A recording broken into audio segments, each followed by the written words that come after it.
Welcome to Pooja Nardia English classes.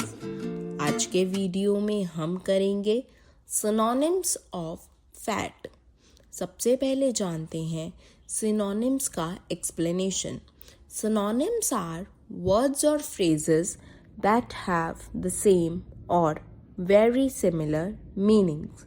अर्थात समानार्थी शब्द वे शब्द होते हैं जिनका अर्थ एक जैसा या लगभग एक जैसा होता है। Let's do synonyms of fat. First, stout, STOUT। Second, corpulent, CORPULENT। Third, paunchy, PAUNCHY।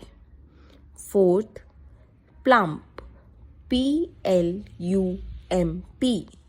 I hope this video was helpful for you. Thanks for watching. For more videos, like and subscribe the channel.